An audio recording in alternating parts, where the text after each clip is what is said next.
As darkness fell across Ukraine, smoke continued to rise over the ruins of this apartment building in Dnipro, destroyed in a missile strike. Dozens of rescuers rushed to save people trapped in the smoldering rubble.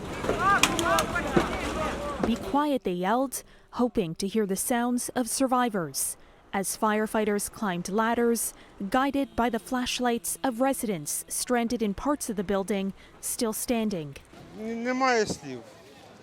"I am speechless," this man said as he observed the destruction and the desperate attempt to save lives.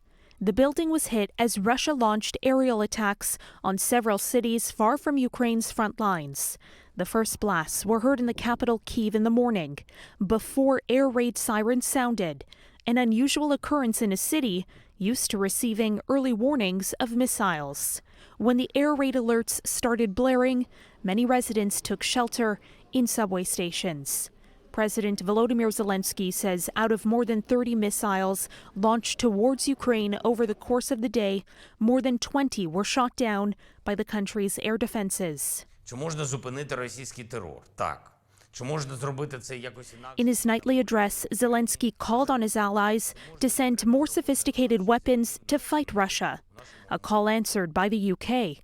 In a phone call with Zelensky on Saturday, British Prime Minister Rishi Sunak outlined the UK's ambition to intensify its support to Ukraine, including Challenger 2 tanks. They would be the first Western-made battle tanks to be sent Ukraine's way, with a new Russian offensive expected in the spring.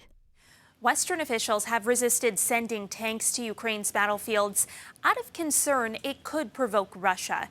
And indeed, the Russian embassy in London said in a statement that the move would continue prolonging the conflict, adding that the Challenger 2 tanks would become a legitimate target for Russian forces.